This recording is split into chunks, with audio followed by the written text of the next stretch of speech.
देवीं सरस्वतीं व्यासं ततो जयाधीरये नष्टप्रायेषु भद्रेषु नित्यं भागवत सेवया भगवती उत्तमा श्लोके भक्ते भवति नैष्ठिकी कृष्णाय वासुदेवाय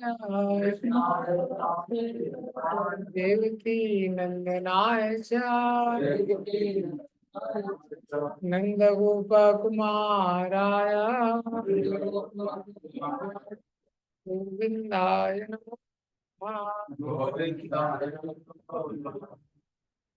ओम अज्ञानतिमिरन्धस्य ज्ञानाञ्जनशलाकया चक्षुरुन्मिलितं येन तस्मै श्रीगुरवे नमः।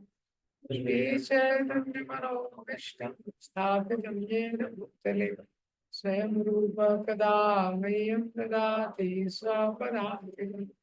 वन्देऽहं श्रीगुरुं श्रीयुतापदकमलं श्रीगुरुं वैष्णवांश्च श्रीरूपं साग्रजातं सहगना रघुनाथान्वितं तं सजीवं सावधीतं सावधूतं परिजनां सहितं कृष्ण चैतन्य देव श्री राधा कृष्ण पादां सहगना ललिता श्री शाखान्वितांश्च नमामि कृष्ण पादाय कृष्ण पृष्ठाय भूतले श्रीमते भक्तिवेदांत स्वामी ते नमस्ते सरस्वते देवे गौरवाणी प्रचारिणे निर्विशेषा शून्यवादी पाश्चात्य देशतारिणे नमो महावदन्याय कृष्ण प्रेम प्रदायते कृष्णाय कृष्ण चैतन्य नामिने गौरत्रिषे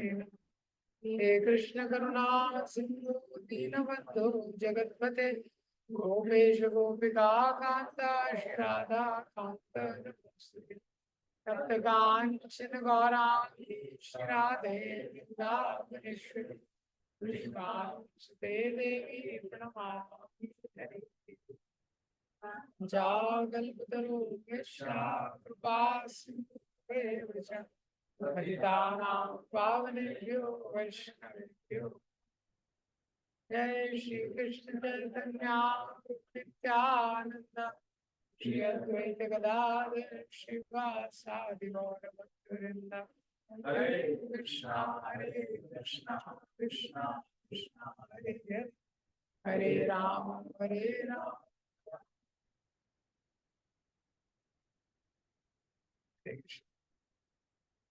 तो आज से हम लोग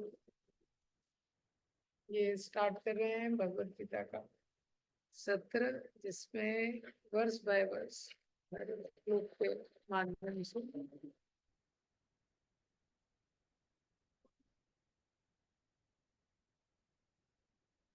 श्लोक से भगवत गीता पे चर्चा करेंगे। तो आज से इसको शुरुआत करते हैं, टाइमिंग पे डाल दिया जाएगा। तो श्रीमद् भगवत गीता यथारूप प्रभुपाद जी ने लिखा जो ग्रंथ है, और बहुत सारे भगवत गीता है, लेकिन ये भगवत गीता की विशेषता है। ये भगवत गीता जब प्रभुपाद जी ने लिखा तो इस भगवत गीता के माध्यम से बहुत सारे लाखों लोगों के जीवन में बहुत अद्भुत परिवर्तन आए। इसलिए भगवत गीता के चौथे अध्याय के तात्पर्य प्रभुपाद जी लिखते हैं। प्रभुपाद जी पहले भगवत गीता पे कमेंट्री नहीं लिखना चाहते थे, क्योंकि भगवत गीता के ऊपर बहुत सारी कमेंट्रीज ऑलरेडी अवेलेबल है। लेकिन प्रभुपाद जी ने देखा जो भी कमेंट्री है, कोई भी एक भगवत गीता पे कमेंट्री बोनाफाइड कमेंट्री उनको मिला नहीं, इसलिए उन्होंने इस पे लिखा। तो भगवत गीता में 700 श्लोक है, 18 अध्याय है। ये 700 श्लोक में से 575 श्लोक जो है वो भगवान श्री कृष्ण ने बोले। एक श्लोक धृतराष्ट्र ने बोला है, पहला श्लोक ये। 41 श्लोक संजय ने, और बाकी जो है वो अर्जुन ने बोला। तो आज इसकी शुरुआत करेंगे पहले श्लोक से, इसकी चर्चा प्रारंभ करेंगे। आप लोग मेरे पीछे इसका उच्चारण कर सकते हैं। धृतराष्ट्रवाच धर्म क्षेत्रे कुरुक्षेत्रे आयुत्सवा मामका पांडवश्चैव किं कुर्वत् संजय। तो ये पहला श्लोक है और केवल एक ही श्लोक है जो धृतराष्ट्र ने बोला है।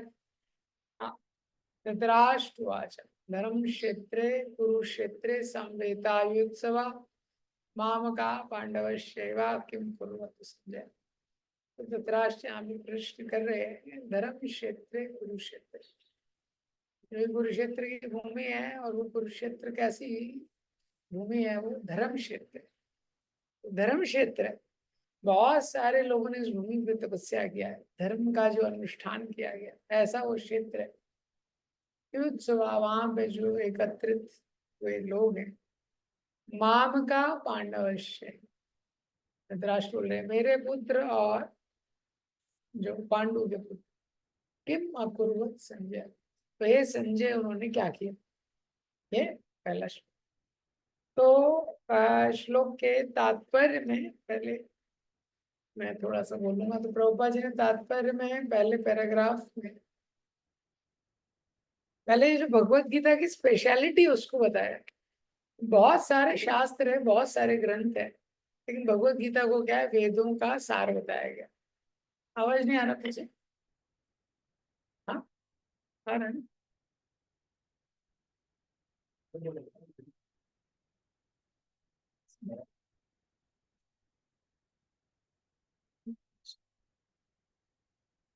तो जो भगवत गीता को क्या बताया गया है, वेदों का सार बताया गया है। तो 4 वेद है, 108 उपनिषद है, 18 प्रमुख पुराण है, बहुत सारे संहिताज है। इन सब का सार है जो भगवत गीता है, इसलिए भगवत गीता बहुत स्पेशल है।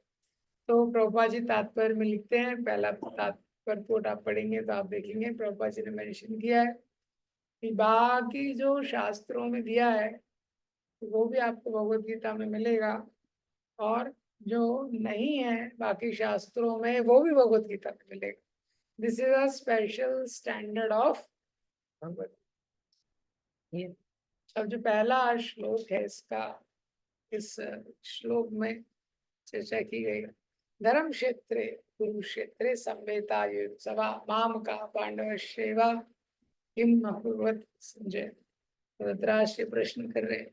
तो पहला जो शब्द आया है धर्म क्षेत्र, क्योंकि धृतराष्ट्र के प्रश्न करने का एक कारण ये है क्योंकि जहाँ युद्ध हो रहा है वो धर्म क्षेत्र है। तो अगर धर्म क्षेत्र है तो जैसा क्षेत्र होता है उस प्रकार की क्रिया को वो सपोर्ट करता है। धर्म क्षेत्र जैसे अगर आप मंदिर में बैठे हैं तो धार्मिक क्रिया करना स्वाभाविक है और आसान है। लेकिन अगर आप बियर बार में बैठे हैं तो वहां माला लेके चले गए, लेकिन माला करना वहां थोड़ा मुश्किल हो जाएगा, वो अलग प्रकार का क्षेत्र है। आप मूवी थिएटर पे बैठे हैं, वहां पे बुक लेके पढ़ेंगे तो पढ़ाई करना मुश्किल हो जाएगा, लेकिन लाइब्रेरी में बैठे हैं तो पढ़ना आसान है। तो हर जो क्षेत्र होता है किसी क्रिया को सपोर्ट करता है। तो जहाँ युद्ध हो रहा है ये क्या है, धर्म क्षेत्र, तो ये धर्म को सपोर्ट करने वाला है। तो ये इसीलिए क्योंकि ये धर्म को सपोर्ट करने वाला है तो धृतराष्ट्र के मन में एक संशय है, उसके मन में ये प्रश्न है। क्योंकि धृतराष्ट्र को पता है जो मेरे पुत्र है तो ये तो कभी धर्म के मार्ग पे रहते नहीं है। तो ये जो युद्ध हो रहा था बहुत विशेष युद्ध था, इसलिए प्रभुपाद जी अपने प्रवचन में बोलते हैं इतना सारा युद्ध हुआ है, वर्ल्ड वॉर 1 हुआ है, वर्ल्ड वॉर 2 हुआ है, पानीपत की लड़ाई हुई है, हम लोग उस सब युद्ध के बारे में नहीं सुनना चाहते, लेकिन जो कुरुक्षेत्र में युद्ध हुआ है उसके बारे में हम सुनना चाहते। क्यों? क्योंकि ये जो युद्ध है ये धर्म युद्ध है, ये युद्ध नहीं है केवल, ये धर्म युद्ध, धर्म की स्थापना के लिए युद्ध किया गया। इसीलिए इसके बारे में सुनना चाहते। तो जो उद्देश्य है वो बहुत महत्वपूर्ण है। ये तो जो कौरव युद्ध कर रहे थे वो राज्य के लिए कर रहे थे, पांडव जो युद्ध कर रहे थे वो किसके लिए कर रहे थे? धर्म के लिए कर रहे थे, वो राज्य के लिए युद्ध नहीं कर रहे। ये तो इसलिए जो उद्देश्य है बहुत महत्वपूर्ण है। तो जो उद्देश्य है उसके अनुसार व्यक्ति किसी क्रिया में लगता है। ये तो धृतराष्ट्र को पता है ये तो धर्म के लिए युद्ध कर रहे हैं और ये धर्म क्षेत्र है, तो मेरे जो पुत्र है उनको सपोर्ट नहीं करेगा, क्योंकि मेरे पुत्र उसको क्लियर है ये तो राज्य के लिए युद्ध कर रहे हैं, इनको धर्म से कोई मतलब नहीं है। हाँ, इसीलिए धर्म क्षेत्र है, कुरुक्षेत्र। और वास्तव में यही महत्वपूर्ण प्रश्न, ये जो गीता का महत्वपूर्ण प्रश्न है वो क्या है कि धर्म क्या है। आगे भी इस चीज का विश्लेषण किया गया। जो गीता का संदेश है वो यूनिवर्सल है। गीता का संदेश सबके लिए। क्यों सबके लिए है कोई प्रश्न कर सकता है। तो गीता का संदेश तो अर्जुन सिंपल सा है, अर्जुन को युद्ध करना है नहीं करना है यही कंफ्यूजन। लेकिन युद्ध करना है नहीं करना है ये महत्वपूर्ण प्रश्न नहीं है इतना बड़ा। अर्जुन का प्रश्न है कि धर्म क्या है, ये प्रश्न। इसलिए भगवान को इतने विस्तार में बताना पड़ा। अगर यही प्रश्न रहता है कि युद्ध करना है नहीं करना है तो चीजें बहुत आसान हो जाती। तो हर जीवात्मा के लिए भगवत गीता है। क्यों? क्योंकि हर जीवात्मा का ये प्रश्न है कि धर्म क्या है। और ये जो प्रश्न है इसका जो उत्तर है वो उत्तर भी परिस्थिति के अनुसार उसमें परिवर्तन होता है। ये जो प्रश्न है कि धर्म क्या है, ये ऐसा नहीं है कि एक बार आपने बता दिया कि धर्म क्या है, वो व्यक्ति ने डेफिनेशन याद कर लिया वो हो गया। जीवन के हर पड़ाव में हर दिन हर व्यक्ति को ये प्रश्न करना पड़ता है अपने आप से कि धर्म क्या है, इस परिस्थिति में मेरा धर्म क्या है। इसीलिए ये जो भगवत गीता का ये जो मैसेज है ये यूनिवर्सल है। भगवत गीता का मैसेज क्या है? ये यूनिवर्सल है, क्योंकि हम सब जानना चाहते हैं कि धर्म क्या है मेरे लिए। और यही महत्वपूर्ण है। ये महत्वपूर्ण नहीं है कि आसान क्या है, क्या आसान है क्या कठिन है, what is easy what is difficult, that is not important. What is important कि धर्म क्या है, ये महत्वपूर्ण चीज है। तो ये संसार में जो भी व्यक्ति होता है जो शॉर्टकट्स को ढूंढता है, तो shortcut is always a longer cut in life. शास्त्र क्या बताते हैं? जो शॉर्टकट होता है वो क्या होता है? लॉन्गर कट होता है। किसी व्यक्ति को पैसा कमाना है, सोच रहे क्या करेंगे, पढ़ाई करेंगे उसके बाद मेहनत करना पड़ेगा, शॉर्टकट थोड़ा ट्राई किया जाए, शॉर्टकट ट्राई कर, थोड़ा चोरी कर लिया जाए, थोड़ा कुछ कर लिया जाए, पर वो लॉन्गर कट होता है लंबे समय। Shortcut is always a longer cut. कुछ स्टूडेंट होते हैं वो साल भर नहीं पढ़ते, साल भर एकदम प्रसन्न चित्त रहते हैं, वो एकदम खुश रहते हैं।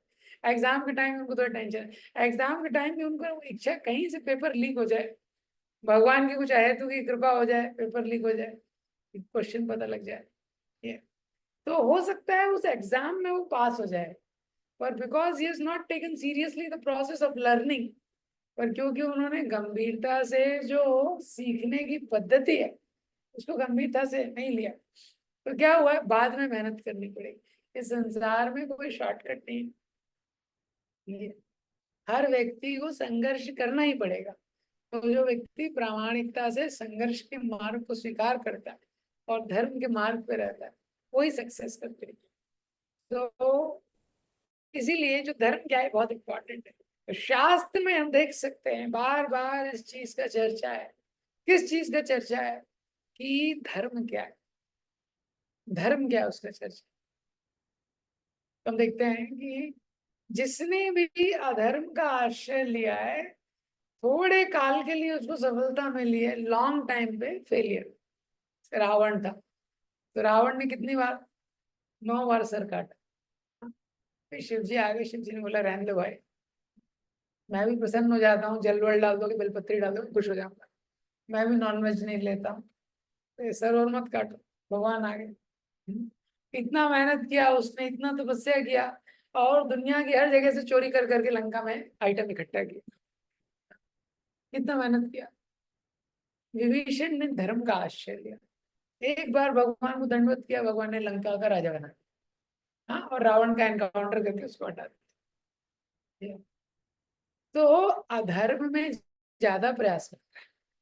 जो शुरू में शॉर्टकट लगता है, बाद में क्या होता है, लॉन्गर कट होता है। देखिए किसी व्यक्ति को, जैसे कोई व्यक्ति है वेज खाता है, और बहुत सारे जो भक्त रहते हैं, डिवोटी रहते हैं, नॉन वेज नहीं खाते। कोई वेज खाता है, वेज और नॉन वेज में क्या कॉस्टली है। जो भक्त होता है वो भगवान को ऑफर करके जूस पिएगा, मिल्क पिएगा, तो दूसरा व्यक्ति वो बियर पिएगा। हाँ, तो वाइन और इसमें क्या कॉस्टली है, बहुत अंतर है। हाँ, अगर आपको अधर्म करना है तो बहुत कॉस्टली है, बहुत मेहनत करना पड़ेगा, और लंबे समय में वो सब कुछ चला जाएगा। लेकिन जब आप धर्म के मार्ग में रहते, इसी तरह हिरण्यकशिपु ने देवताओं के 100 वर्ष तपस्या की थी। इतनी कठिन तपस्या की थी हिरण्यकशिपु ने, ब्रह्मा जी, भृगु मुनि आदि ऋषियों को लेके आए, और उन्होंने बोला, ना आता ये तद ऋषिया पूर्वे, कि पूर्व काल में किसी ने ऐसी तपस्या नहीं की है जैसे तुमने की है। ना भूतो ना भविष्य, ना भूतकाल में किसी ने की है, ना भविष्य में कोई कर पाए। इतनी तपस्या हिरण्यकशिपु ने की।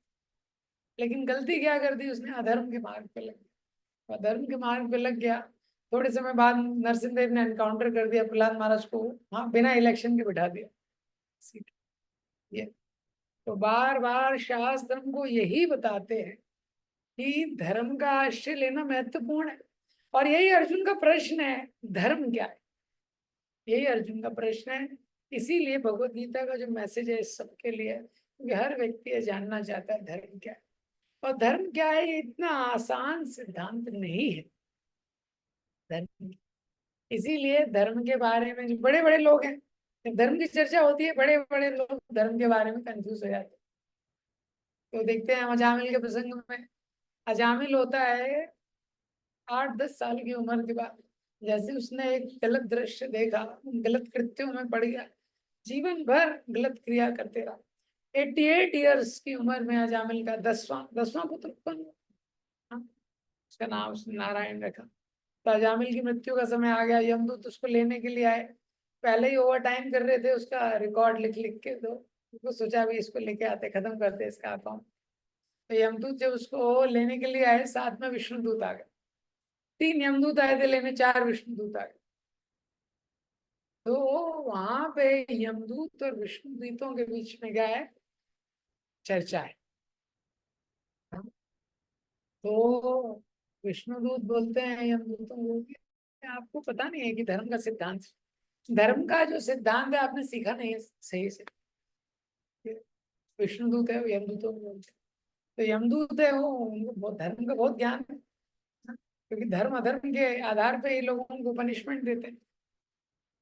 वो भी कंफ्यूज हो गए, लेकिन हाँ, धर्म से तत्व निहितम गुहायम, तो ये जो धर्म का तत्व है बहुत गुही है। इस धर्म के तत्व को इतना आसान नहीं है समझना, बड़े बड़े लोग कंफ्यूज हो जाते हैं। तो यमदूत कंफ्यूज हो गए, यमराज के पास वापस गए। तब यमराज ने पहले क्रैश कोर्स लिया था धर्मा का यमदूतों के लिए, फिर थोड़ा कंफ्यूजन हो गया था। अब उन्होंने विस्तार से डिटेल में पूरा डिटेल स्टडी लिया यमदूतों के लिए कि धर्म क्या है उसका, डिटेल स्टडी। तब उनको थोड़ा क्लैरिटी आया। ये यमराज ने उनको बताया कि स्वयंभू नारद शंभु कुमार कपिलो मनु, कि कौन कौन धर्म के बारे में अच्छे से जानता है। स्वयंभू नारद शंभु कुमार कपिलो मनु, भीष्म, जनक, बलिर्वयास गिरवयन, बलि, सुखदेव गोस्वामी और मैं, हाँ, 12 एव विजानीमो धर्मम भागवता बटा। 12 एव, यही 12 लोग धर्म के बारे में जानते हैं पूरी तरह से, धर्म के बारे में पूरी पूरी तरह से जानते हैं। गुह्यम विशुद्धम दुर्बोधम, बोलते हैं धर्म का जो तत्व है गुह्य है। हाँ, और इसको समझना इतना आसान नहीं है। ये कौन बोल रहा है, यमराज बोल रहे हैं। हाँ, इतने समय से वो डिपार्टमेंट हैंडल कर रहे हो। तो धर्म का तत्व को समझना इतना आसान नहीं। बड़े बड़े लोग क्या है उसके बारे में कंफ्यूज हो जाते हैं। शास्त्र में हम देखते हैं कि कई बार कंफ्यूजन हो जाता है। युधिष्ठिर महाराज को युद्ध होता है, युद्ध में युधिष्ठिर महाराज को भगवान बोलते थोड़ा झूठ बोल दो। युधिष्ठिर महाराज बोले आप क्या बोल रहे हैं, झूठ बोल दो। कभी झूठ नहीं बोला हूँ आज तक। हाँ, देखो मेरे ट्रैक रिकॉर्ड, कभी भी झूठ नहीं बोला। लेकिन द्रोणाचार्य की मृत्यु के लिए भगवान थोड़ा झूठ बोल दिया। युधिष्ठिर महाराज कंफ्यूज हो गए एक क्षण के लिए, क्या ये धर्म है क्या नहीं है धर्म। एक क्षण बाद फिर उन्होंने लेकिन बोल दिया, क्योंकि धर्म तत्व निहितम गुहाय, गुह्य तत्व। बड़े बड़े लोग कंफ्यूज हो जाते हैं इसमें, क्योंकि धर्म। और जब पांडवों का शादी हुआ किसके साथ, द्रौपदी के साथ, द्रौपदी के साथ विवाह हुआ। तो विवाह हुआ था अर्जुन का, अर्जुन ने स्वयंवर में जीता। लेकिन जब आए तो कुंती महारानी तो बोला कि माता भिक्षा लेके आए। तो माता ने बोला बांट लो डायरेक्ट। तो जब बोला बांट लो तो वो लोग संशय में पड़ गए। एक जो पुरुष है कई स्त्रियों के साथ विवाह कर सकता है क्षत्रिय धर्म के अनुसार, पहले इस प्रकार की प्रथा थी। लेकिन जो एक स्त्री है वो कई पुरुषों के साथ विवाह नहीं कर सकती।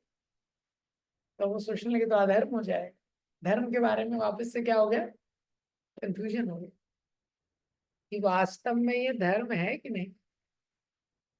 तो इसी तरह हम देखते हैं कई बार इस प्रकार की, ये जो धर्म क्या है परिस्थिति में, इसको समझना इतना आसान नहीं है।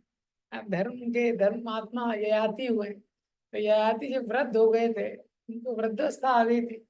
तो उन्होंने अपने पुत्रों को बोला अभी मैंने अपनी इंद्रियों का भोग पूरी तरह से नहीं किया है, तो आप मुझे अपना युवा अवस्था दे। क्योंकि उनको ऐसा, उनको ये वरदान प्राप्त हुआ कि आपका कोई भी पुत्र आपको अपनी युवा अवस्था दे सकता है और वो वृद्ध बन सकता है। उनके 5 पुत्र थे, उनके पास गए, बोला मेरे को अपनी युवा अवस्था दे दो। तो उसमें जो पुरु थे वो अग्री हो गए, बाकी अग्री नहीं हुए। उसी 5 पुत्रों में एक यदु महाराज थे जिनके ऊपर यदुवंश है। तो तो पुरु ने क्यों दे दिया अपना युवा अवस्था। तो पुरु ने बोला पिता के प्रति पुत्र का कर्तव्य है। और जो यदु महाराज है उन्होंने क्यों नहीं दिया। यदु महाराज ने बोला अगर धर्म के लिए मांगते तो दे देता, आप बोल रहे इंद्रिय भोग के लिए चाहिए इसलिए मैं नहीं। तो धर्म का तत्व बहुत वही है।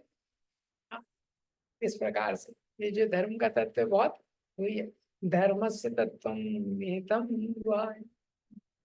और हर परिस्थिति में धर्म के अलग अलग स्तर भी है। धर्म एक स्तर पे नहीं रहता है हमेशा। जैसे बहुत साधारण से कथा हम सुनते हैं, ये जो कसाई होता है वो एक आ रहा होता है, दौड़ते हुए गाय छूट जाती है तो आता है। तो आगे एक ब्राह्मण बैठा होता है। तो ब्राह्मण है, देखता है गाय एक दिशा में जा रही है। कसाई पूछता है वो गाय कहाँ गई, तो हाथ ऐसे कर देता है ब्राह्मण, इस दिशा में गई है। अगले जन्म में उसका ये हाथ नहीं रहता। उसको अगला जन्म मिलता है तो एक हाथ नहीं रहता, फिजिकली हैंडीकैप। तो बताते हो ऐसा क्यों हो गया उसके पास। बोले पिछले जन्म में क्या है उसने ये कर दिया था क्या, पिछले जन्म में कसाई गाय को मारने के लिए आ रहा था, उसने हाथ दिखा दिया था। तो ये प्रश्न है कि उसमें गलती क्या है।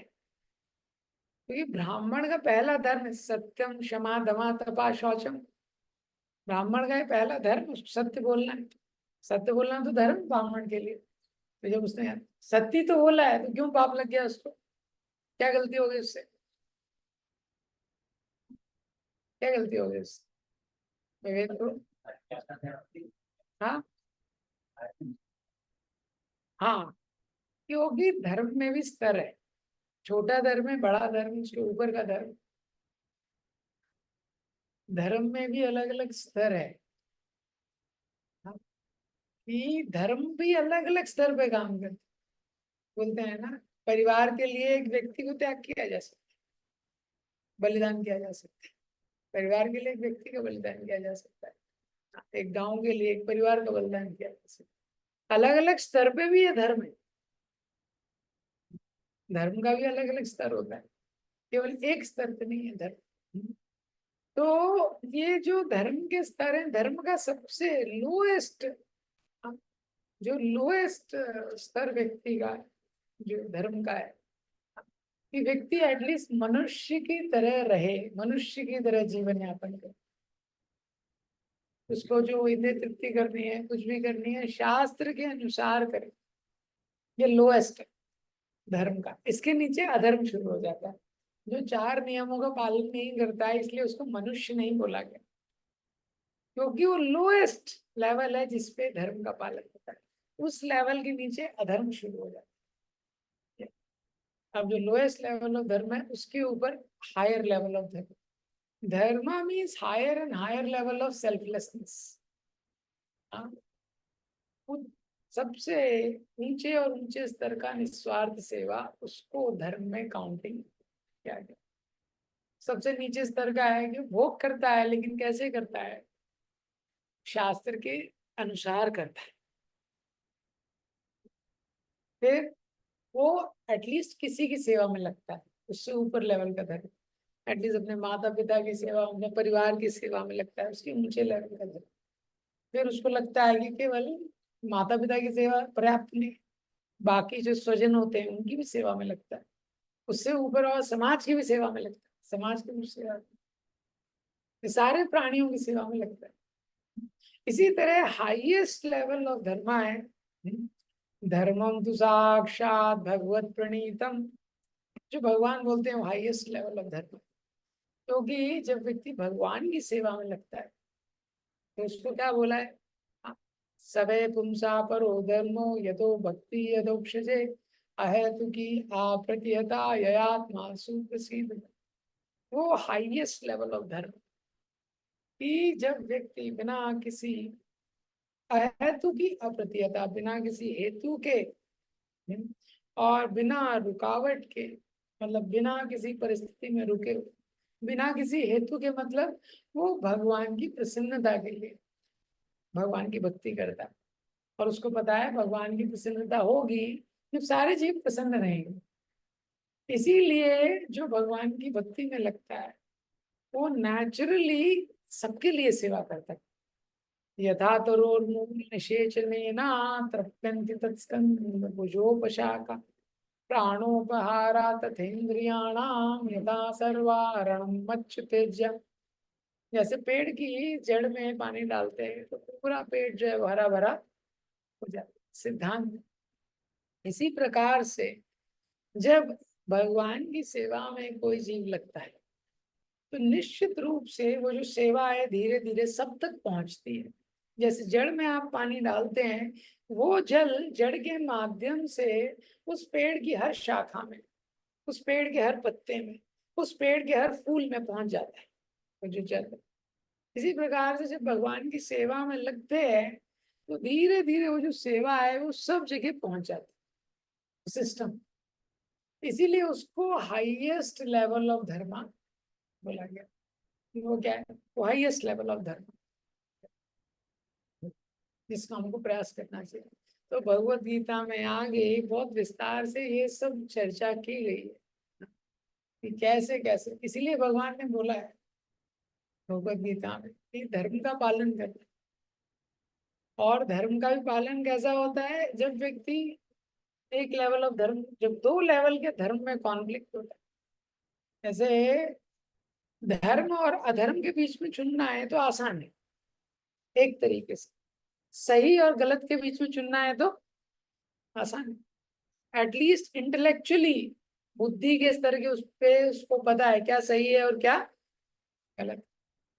लेकिन क्या सही है और क्या ज्यादा सही है उसमें चुनना है तो बड़ा कंफ्यूजन है। एक होता है उसको बोलते हैं मॉरल डायलेमा, और एक होता है उसको बोलते हैं एथिकल डायलेमा। तो जो मॉरल क्राइसिस है उसको हैंडल करना आसान है। मॉरल क्राइसिस क्या है, क्या सही है क्या गलत, इसको बोलते हैं मॉरल क्राइसिस। लेकिन एथिकल डायलेमा क्या है? क्या सही है और क्या ज्यादा सही है, what is right and what is more right, उसमें चुनना थोड़ा ज्यादा मुश्किल। तो यही जब हम शास्त्रों को पढ़ते हैं, हाँ, जैसे जैसे भक्ति के मार्ग में लगते हैं, धर्म क्या है, किस परिस्थिति में हमारा क्या धर्म है, उसको करने में हमको सहायता मिलती। तो इस श्लोक में ये प्रश्न है धृतराष्ट्र का कि ये जो धर्म क्षेत्र है, कुरुक्षेत्र, तो वो धर्म का क्षेत्र है जो कुरुक्षेत्र, और वहां धर्म की स्थापना के लिए एकत्रित हुए हैं जो धर्म का पालन कर रहे हैं, वो कौन है? पांडव। और धर्म के जो पिता हैं वो कौन है? कृष्ण। तो धर्म क्षेत्र में धर्म की स्थापना के लिए जो युद्ध कर रहे हैं वो पांडव हैं, और धर्म के पिता कृष्ण। तो गीता के पहले श्लोक से ही निश्चित है कौन जीतेगा। धर्म का क्षेत्र है, और धर्म के लिए कौन लड़ रहा है? पांडव लड़ रहे हैं। और धर्म के पिता कौन है जो धर्म की स्थापना के लिए बार बार आते हैं? भगवान कृष्ण। ये समवेता युद्ध सभा, वहां पे युद्ध की इच्छा से एकत्रित हुए। हाँ, युद्ध युद्ध की इच्छा। कौन? माम का पांडवश्य। तो द्रोणाचार्य धृतराष्ट्र बोल रहे मेरे पुत्र और पांडु के पुत्र। तो मेरे पुत्र और पांडु के पुत्र, ये भाव जो धृतराष्ट्र का है। तो धृतराष्ट्र जो पांडु के पुत्र हैं उनके प्रति वो दोनों कुरुवंश के, धृतराष्ट्र के पुत्र पांडु के पुत्र एक ही वंश से हैं। लेकिन एक ही वंश में भी सिद्धांत है कि जब भी व्यक्ति इस संसार में भोग करना चाहता है, जब व्यक्ति एंजॉय करना चाहता है, उसको डिवीजन करना पड़ेगा। ये संसार में आसान नहीं है सब व्यक्ति को एक समान देखना। उसके लिए बहुत उच्च चेतना चाहिए। जैसे भगवान बोलते हैं यो मां पश्यति सर्वत्र सर्वम चामि पश्यति, जो मेरा शुद्ध भक्त है वो मुझे हर जगह देखता है, और हर जगह हर चीज में मुझे देखता है, हर स्थान में मुझे देखता है, और मुझे हर जगह देखता है। वो कैसे देखता है? भगवान के कनेक्शन में। मतलब संसार में किसी भी चीज को देखता है तो वो कनेक्ट करता है कि ये भगवान की ऊर्जा है। हाँ, जैसे पृथ्वी है, मकान है, ये मकान में क्या है कि सीमेंट है, कुछ है, लेकिन ये है क्या? भूमि रापो नल हो वायु खम्बन हो बुद्धि, उसी से बना है ना। पृथ्वी से बना है, कुछ पानी डाला गया है इसमें, कुछ अग्नि डाली गई है। इस प्रकार से वो व्यक्ति देखता है। लेकिन साधारण रूप से उस तरीके से देखना आसान नहीं है। तो धृतराष्ट्र का जो भाव है, धृतराष्ट्र का भाव ये है कि वो एक ही वंश के पुत्र हैं दोनों, लेकिन वो अलग अलग तरीके से देख रहा है। माम का पांडवश्य है, उसको लग रहा है मेरे पुत्र हैं, और ये जो पांडव है ये किसके पुत्र हैं? ये पांडु के पुत्र हैं। तो जो थॉट प्रोसेस है, थिंकिंग थिंकिंग फीलिंग और विलिंग, इसका एक कनेक्शन होता है। तो जैसा हम सोचते हैं उस प्रकार की भावनाएं आती हैं, इस प्रकार की भावना मन में जागृत होती है, इस प्रकार का हर व्यक्ति क्रिया करता है। तो हर व्यक्ति के लिए ये महत्वपूर्ण है कि जो थिंकिंग फीलिंग और विलिंग है वो भगवान के उद्देश्य से अलाइन हो। जो भी भगवान का उद्देश्य उससे अलाइन, क्योंकि कृष्णाज मिशन, हम लोग यहाँ पे किसके लिए हैं? कृष्ण के मिशन के लिए। तो अगर कृष्ण के मिशन से हट के अपना मिशन बनाते हैं तो माम का पांडवश्य हो जाता है। लेकिन अगर कृष्ण के मिशन के लिए हम लोग कहें तो उसमें सब कुछ परफेक्ट है। हाँ, तो जैसे हम लोग इस्कॉन संस्था में हैं, इस्कॉन संस्था क्या है? ये इस्कॉन संस्था में हम लोग प्रयास कर रहे हैं सेवा करने का। इसमें प्रभुपाद जी का मिशन, प्रभुपाद जी का ऑलरेडी एक मिशन स्टेटमेंट प्रभुपाद जी ने दिया है। इस संस्था में कैसे हमको प्रचार करना है, कैसे भगवत गीता का प्रचार करना है, कैसे लोग इसमें भक्ति करेंगे, 4 नियमों का पालन करेंगे। तो इस संस्था में जितने लोग, उसका कोई इंडिविजुअल मिशन नहीं है, इंडिविजुअल मिशन नहीं होना चाहिए। तो जो प्रभुपाद जी का मिशन है वही मिशन हम स्वीकार करते हैं। तो कहीं पे भी हम लोग रहते हैं, जैसे प्रभुपाद जी गोरखपुर आए, गोरखपुर में प्रभुपाद जी ने बहुत सारे पत्र लिखे। तो प्रभुपाद जी ने जो पत्र लिखे गोरखपुर में, गोरखपुर के लिए जो इंस्ट्रक्शंस दिया, कहीं पे भी प्रभुपाद जी गए तो वो हमारा मिशन होना चाहिए। क्या प्रभुपाद जी यहाँ पे आए, उन्होंने ये इंस्ट्रक्शन दिए हैं, वो इंस्ट्रक्शन हम कैसे फुलफिल कर सकते हैं, वो मिशन। ये जो अलाइनमेंट है इसको क्या बोलते हैं? अलाइनमेंट। किम अकुर्वत संजय। अब ये जो लास्ट लाइन है, जो धृतराष्ट्र प्रकार से प्रश्न कर रहे क्या किया उन्होंने, मेरे पुत्र पांडु के पुत्र, और खुद ही बोल रहे हैं, पहली लाइन में बोल रहे हैं युद्ध सभा, युद्ध के लिए एकत्रित हुए, और दूसरी लाइन में पूछ रहे हैं क्या किया। ऐसा कहते, पहली लाइन में प्रश्न किया है, पहली लाइन में ऑलरेडी उत्तर दे दिया है कि युद्ध के लिए एकत्रित हुए, और दूसरी लाइन में प्रश्न कर रहे हैं कि उन्होंने क्या किया। तो जब युद्ध के लिए एकत्रित हुए हैं तो निश्चित रूप से युद्ध किया होगा, लेकिन धृतराष्ट्र प्रश्न क्यों कर रहे हैं, क्योंकि वो धर्म भूमि है। तो धृतराष्ट्र को लग रहा है मेरे पुत्रों का मन परिवर्तित ना हो जाए, क्योंकि व्यक्ति के मन में हो सकता है गलत विचार, लेकिन वो भी जब सत्संग में आता है, अच्छा संग करता है, तो मन में परिवर्तन हो जाता है, विचारों में परिवर्तन हो जाता है, सत्संग में व्यक्ति के विचारों में परिवर्तन हो जाता है। तो इसीलिए धृतराष्ट्र का एक प्रश्न है, हाँ, कि ऐसे सत्संग में, पांडवों के सत्संग में और धर्म क्षेत्र की जैसी भूमि में मेरे जो पुत्र हैं उनके मन में, विचारों में परिवर्तन। तो ये पहला श्लोक है। प्रभुपाद जी ने इसके तात्पर्य के पहले पैराग्राफ में भगवत गीता के बारे में बताया।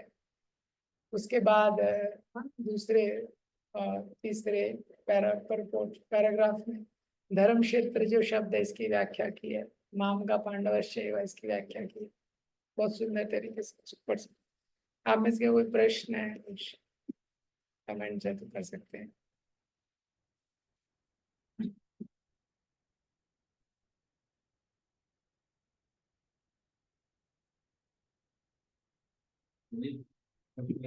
यस, हाँ, क्या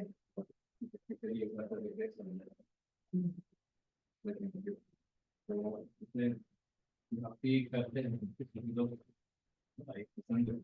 हाँ, हम देखते हैं कि प्रैक्टिकल लाइफ में देखते हैं भक्ति करते हैं, काफी लोग ईर्ष्या भी करते हैं, हाँ, और निगेटिव कमेंट भी करते हैं। हम्म, और समाज में क्या देखें, फैमिली में ऐसा होता है कि घर में क्या माला इससे कैसे कमेंट करते हैं। तो प्रश्न ये है कि भक्ति करते हैं तो कुछ लोग प्रसन्न भी होते हैं कि हम लोग भक्ति कर रहे हैं, और कुछ लोग ईर्ष्या भी करने लगते हैं क्योंकि हम लोग भक्ति कर रहे हैं, और कुछ लोग कमेंट भी करने लगते हैं आप भक्ति कर रहे हैं, भक्ति कर रहे हो, माला ही करते रहते हो, ये करते रहते हो। तो कोई भी चीज जब हम करते हैं, कोई भी अच्छी चीज के लिए सिद्धांत है, हर अच्छी चीज पे सिद्धांत लागू होता है कि आपको हर व्यक्ति सपोर्ट नहीं करेगा। पहला चीज, कोई भी अच्छा कार्य करना है तो ये हमको पता होना चाहिए। जैसे हम लोग यहाँ हरिनाम संकीर्तन में निकलते हैं, कितने लोग आते हैं। हम्म? कोई भी अच्छा काम हम लोगों को करना है तो हमको पता होना चाहिए संसार की दृष्टि में हम लोग माइनॉरिटी में रहेंगे, हमेशा माइनॉरिटी में। तो लोग कुछ कमेंट करेंगे, कुछ करेंगे, हमारे लिए क्या महत्वपूर्ण है, जब हम भक्ति कर रहे हैं हमको भौतिक रूप से इररिस्पॉन्सिबल नहीं होना चाहिए, ये महत्वपूर्ण। प्रॉब्लम क्या होता है जब हम भक्ति करते हैं और भौतिक जीवन के प्रति गैर जिम्मेदार हो जाते हैं। जैसे कॉलेज में था तो हम लोग प्रीचिंग करते थे, हाँ, तो हमारे क्लास, नाम नहीं लूंगा, और डिवोटी का, अच्छा डिवोटी है अभी बहुत, एक ब्रह्मचारी हो गया वो। हमारे कॉलेज में एक स्टूडेंट था, तो वो फर्स्ट ईयर में जब था, तो वो क्या है, एकदम प्रॉपर ऐसा तिलक विलक लगा के जाता था, पहली सीट पे बैठता था और सो जाता था। उसके लिए मेरे को इतनी बार वो जो फिजिक्स के वहां पे एचओडी मैम थी मेरे को बुलाया, और मेरे को उन्होंने बोला अरे इसको सोने दो यार। तो मैं क्या करते हैं, सुबह से उठ जाता है और पूरे उसमें सोता रहता है, और वो भी सबसे आगे आगे वाली बेंच पे बैठ के, सोना भी है तो पीछे वाली बेंच पे बैठ के। ये क्या होता है, इररिस्पॉन्सिबल बिहेवियर। तो अगर हम जॉब में हैं तो जॉब में रिस्पॉन्सिबल रहना चाहिए, अगर हम लोग पढ़ाई कर रहे हैं पढ़ाई में रिस्पॉन्सिबल रहना चाहिए, अगर कोई व्यक्ति मैरिड है, मैरिज के प्रति रिस्पॉन्सिबिलिटी रहना चाहिए उसका। अगर मैरिज नहीं नहीं किया है, शादी नहीं करना था, अगर जिम्मेदारी नहीं लेना है घर का, अब घर का जिम्मेदारी ले लिया है, वैराग्य का डिस्कशन कर, ये इररिस्पॉन्सिबिलिटी है। तो फिर क्या है, लोग ज्यादा कमिट करो, जिम्मेदारी लेके आप भक्ति करो, ये तो लोग कमेंट कम करेंगे। और अगर आप रिस्पॉन्सिबल हैं तो वो रिस्पॉन्सिबिलिटी बहुत रीचिंग करेगा। यस माता जी वांट टू, अनिता माता जी आप पूछना चाहते हो कुछ क्वेश्चन?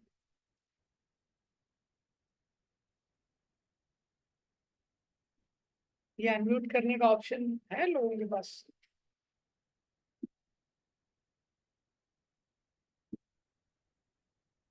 ओके यस गीता माता जी। Hare Krishna. Hare Krishna. So, Prabhuji, my question is that you said that dharma has a lot of levels, so it's difficult to decide in certain situations. So, when it comes to bhakti or the spiritual life, it's not really that difficult to decide. But when it comes to family life or our social life, a lot of times it becomes difficult, and especially when we are interacting with our close family members, a lot of time dharma is questionable there, that what should we do. So in those situations, how should we really deal with it? Okay तो good question. तो माता जी का प्रश्न है कि जब हम ना वैसे भक्ति में एक तरीके से देखा तो फिर भी थोड़ा आसान है, धर्म क्या है इसको इसका निर्धारण करना आसान है। लेकिन जब समाज में इंटरेक्शन करते हैं, जैसे आपने ये प्रश्न किया था, तो समाज में जब इंटरेक्शन करते हैं तो मुश्किल हो जाता है कि क्या धर्म है उसको समझना। और अपने परिवार के साथ जितना क्लोज हो जाते हैं, परिवार वालों के साथ इंटरेक्शन हो जाता है, उसमें भी धर्म को डिसाइड करना मुश्किल हो जाता है। तो उसमें क्या करना चाहिए? तो भक्ति के मार्ग में एक बहुत क्लियर सिद्धांत है। वो सिद्धांत क्या है कि spiritual life mature guidance is indispensable. कोई भी व्यक्ति आध्यात्मिक जीवन व्यापन कर रहा है, हम देख सकते हैं संसार में छोटा छोटा चीज किसी को करना है। कोई क्रिकेट खेल रहा है, उसको एक कोच की आवश्यकता है। कोई फुटबॉल खेल रहा है, फुटबॉल को मार रहा है इधर उधर, उसमें एक कोच की आवश्यकता है। तो भक्ति के जीवन में मैच्योर गाइड जो है उसकी बहुत आवश्यकता है। तो गाइडेंस के बिना गलतियां ज्यादा होती। गाइडेंस में भी क्या थॉट प्रोसेस है? कोई भी व्यक्ति किसी से गाइडेंस ले रहा है, क्या सिद्धांत होता है गाइडेंस का? जिससे भी गाइडेंस ले रहे हैं उसमें विजडम हमसे ज्यादा होना चाहिए। अगर हम सेकंड क्लास में हैं तो कम से कम वो फिफ्थ क्लास में होना चाहिए, तब तो क्वेश्चन सॉल्व करे। तो हमसे ज्यादा विजडम होनी चाहिए। पहला पहला पॉइंट। दूसरा पॉइंट क्या है कि आ, आ, वो अवेलेबल होना चाहिए। जो जैसे कोई टीचर है उसमें विजडम हमसे ज्यादा है, लेकिन हमारे लिए वो फुली इनएक्सेसिबल है, तो भी मुश्किल हो जाएगी। तो अवेलेबल होना चाहिए, ये दूसरा पॉइंट गाइड जो। तीसरा पॉइंट क्या है? कंसर्न होना चाहिए कि हमारे प्रति उसको कंसर्न होना चाहिए। तो हर व्यक्ति को कुछ तो एक व्यक्ति होना चाहिए जिससे गाइडेंस ऐसा लेना महत्वपूर्ण। दूसरा पॉइंट, जब भी हम भक्ति के सिद्धांतों को अप्लाई करते हैं सोशल लाइफ में या हमारे घर के जीवन में, तो हमारे को ये देखना बहुत महत्वपूर्ण है कि उसका इफेक्ट क्या हो रहा है। हाँ, कोई भी हम लोग कार्य करते हैं उसका इफेक्ट होता है इंडिविजुअल लेवल पे, हाँ, फिर होता है क्लोज कम्युनिटी पे, और फिर होता है एक लार्जर कम्युनिटी पे। ये तीन इफेक्ट होते हैं। तो हम लोग जब भक्ति कर रहे हैं, हम इस्कॉन को रिप्रेजेंट कर रहे हैं, हाँ, तो हम लोग अगर घर पे हैं तो घर पे भी हमको इस तरह से डील करना इम्पोर्टेंट है कि इस्कॉन के प्रति लोग बहुत नेगेटिव ना हो जाए। हमको महत्वपूर्ण है इस तरह से डीलिंग करना कि इस्कॉन एज ऑर्गेनाइजेशन, उसके प्रति लोग बहुत नेगेटिव ना हो। तो मैच्योरली डील करना, ये at the same time maturely deal करने का मतलब ये नहीं है कि हम लोग हर प्रिंसिपल पे कॉम्प्रोमाइज कर रहे हैं। इसीलिए इंडिविजुअल सिचुएशन के अकॉर्डिंग गाइडेंस की आवश्यकता। सिमिलरली सोशल लेवल पे भी, तो जो सोशल लेवल पे डीलिंग कर रहे हैं, तो ये इम्पोर्टेंट है कि इस्कॉन का एक राइट इमेज लोगों को जाना चाहिए। तो सोशल लेवल पे भी इसी तरह, जैसे हमारे कुंजारी टेम्पल में इसलिए पहले जो तिलक लगाते हैं उस पर लोगों को ऑब्जेक्शन मिला। जन्माष्टमी में हमारे यहाँ कहीं तिलक लगाते हैं ना लोगों को, तिलक। तो एक बार हमारे उसमें कुंज बिहारी टेम्पल में एक व्यक्ति आया, मंदिर के अंदर उससे तिलक लगा दो हमको, तो उनका बहुत इच्छा है। जैसे ही मंदिर में आते ये कहाँ लगेगा ये तिलक, उनको लगता है अच्छा डेकोरेशन, तो उसने कुंज बिहारी के आगे तिलक लगा लिया, एक डिवोटी उसको तिलक लगा दिया। और वो कुंज बिहारी टेम्पल पुणे में एकदम हार्ट में है, MG रोड है, और तिलक लगाया, बाहर गया मंदिर के उस साइड, वो पान वगैरह की शॉप थी, वहां पे सिगरेट पी रहा था तिलक लगा के। हाँ, तिलक लगा के सिगरेट पी रहा था, तो ये कैसा है, मिस रिप्रेजेंटेशन। तो इसलिए सोशल में भी हमको ये देखना इम्पोर्टेंट है कि, और अगर आप डिवोटी से डिस्कस करेंगे, जनरली आप अपने प्रिंसिपल्स को इंटैक्ट रख सकते हैं सोशल लेवल की डीलिंग में, प्रिंसिपल्स को इंटैक्ट रख सकते हैं, कुछ चैलेंजेस आएंगे उसको डील करके, तो थोड़ा चैलेंजिंग है लेकिन गाइडेंस से आप उसको कर सकते हैं। This is what I understand.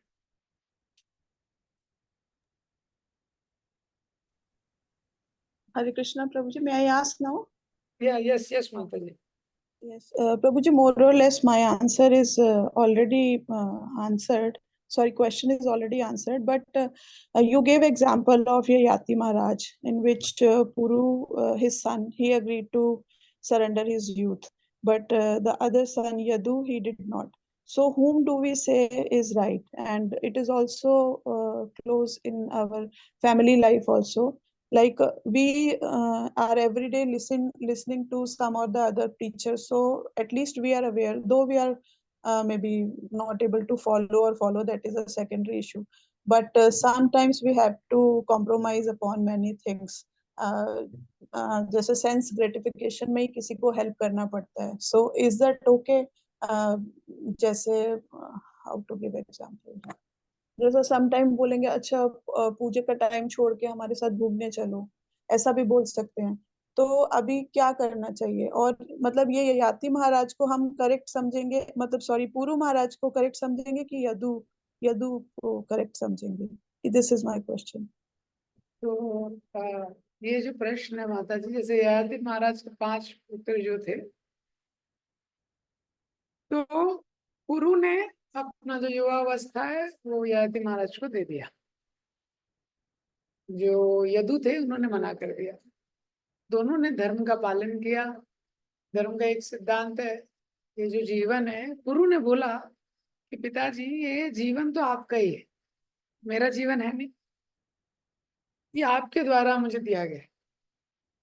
तो पुरु ने अपना जीवन दे दिया, और यदु महाराज ने नहीं दिया। उसका कारण क्या बताया कि अगर आप भगवान की शरणागति के लिए मेरे से जीवन मांगते मैं दे देता, लेकिन आप इंद्रिय तृप्ति के लिए मांग रहे हैं तो इसलिए मैं नहीं दूंगा। तो दोनों ने धर्म का पालन किया, दोनों ने एक ऊंचे सिद्धांत के लिए त्याग किया, ऐसा है। किसी ने अधर्म नहीं किया, ये सिद्धांत इसमें। अभी इसी का जो एक्सटेंशन है जो आपने पूछा, देखिए माता जी, जब भी परिवार के साथ डीलिंग आती है तो परिवार के साथ डीलिंग्स में रिलेशनशिप एक इम्पॉर्टेंट चीज है, एक रिलेशनशिप। तो हमको कभी भी जब भी परिवार वालों के साथ डीलिंग करते हैं, लॉन्ग टर्म थोड़ा विजन सोचना महत्वपूर्ण है। कई बार ऐसा हो सकता है जैसे परिवार के साथ डीलिंग कर रहे हैं, हस्बैंड के साथ, बच्चों के साथ, या क्लोज रिलेटिव्स के साथ, हो सकता है थोड़ी चीज, कुछ चीजों में अगर हम थोड़ा लीनियंट हो जाएं तो क्या है, हमको ज्यादा फ्रीडम मिलता है स्पिरिचुअल लाइफ प्रैक्टिस करने की।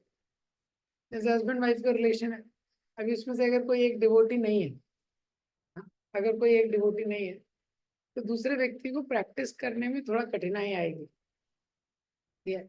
लेकिन अगर रिलेशन अच्छा है, अगर दूसरे व्यक्ति डिवोटी नहीं है लेकिन अगर रिलेशन अच्छा है, ये तो क्या है, उसको कम कठिनाई आएगी। तो इसमें जो रिलेशन है ये प्राइमरी है, स्पेशली हस्बैंड वाइफ का रिलेशनशिप है, रिलेशन प्राइमरी है। इसी तरह पेरेंट्स चिल्ड्रन का रिलेशनशिप है, ये रिलेशन इसमें प्राइमरी है। ये रिलेशन इम्पोर्टेंट रहना चाहिए। तो वो रिलेशन को ध्यान में रखते हुए हमको धर्म के सिद्धांतों का पालन करना है। उसमें कुछ कॉम्प्रोमाइज करने पड़ सकते हैं, जैसे आपने बोला किसी ने कुछ सेंस ग्रेटिफिकेशन बोल दिया है, किसी ने कुछ, मैं किसी ने कुछ, जैसे कोई ऑनियन गार्लिक नहीं खाता है, लेकिन किसी सपोज हस्बैंड ऑनियन गार्लिक लेते हैं, ये तो आइडियली नहीं करना चाहिए। अगर हस्बैंड को भी समझ में आ जाए तो अच्छा, लेकिन अगर एक्सट्रीम सिचुएशन हो गया कुछ, तो माता जी अगर हस्बैंड के लिए बना रही हैं तो दोष नहीं है, उनको खुद नहीं खाना चाहिए, उनको खुद नहीं खाना चाहिए, भगवान से प्रार्थना करना चाहिए। और क्योंकि वो हस्बैंड का सेवा कर रही है, धीरे धीरे उनके हृदय में परिवर्तन होगा। लेकिन बहुत अगर रिजिड हो गए तो हो सकता है वो उनपे भी एनफोर्स करने लगे गलत चीजों को, इस प्रकार से हो जाता है। इसी तरह पेरेंट्स और चिल्ड्रन का भी रिलेशन है। कुछ फैमिली को जानते हैं, पेरेंट्स है, अगर चिल्ड्रन पे एनफोर्स करते हैं, जैसे बच्चे डिवोटी नहीं है, माता पिता डिवोटी हैं, और बच्चों पे एकदम एनफोर्स करते हैं, इतना माला करो, इतना माला करो, तो वो बच्चे क्या है, माला नहीं करते, बाकी सब करते हैं। वो कसम खा लेते हैं कि इस जीवन में तो माला नहीं करना है। क्यों? क्योंकि माता पिता से उनका एक अपेक्षा है, इनसे हमको थोड़ा प्रेम मिलना चाहिए, प्रेम के माध्यम से ही आप बच्चों को माला करवा सकते हैं। लेकिन आप सोचेंगे कि टीचर की तरह कराने लगे, जैसे वो स्टूडेंट बच्चा था, तो वो उसके घर में जो प्रभु जी लेक्चर देने आते थे, तो वो प्रभु जी को बोलता है कि मेरे आ, आ, मेरे जो पापा है ना, ये प्रभु जी हो गए, मेरे पिताजी क्या हो गए, प्रभु जी हो गए।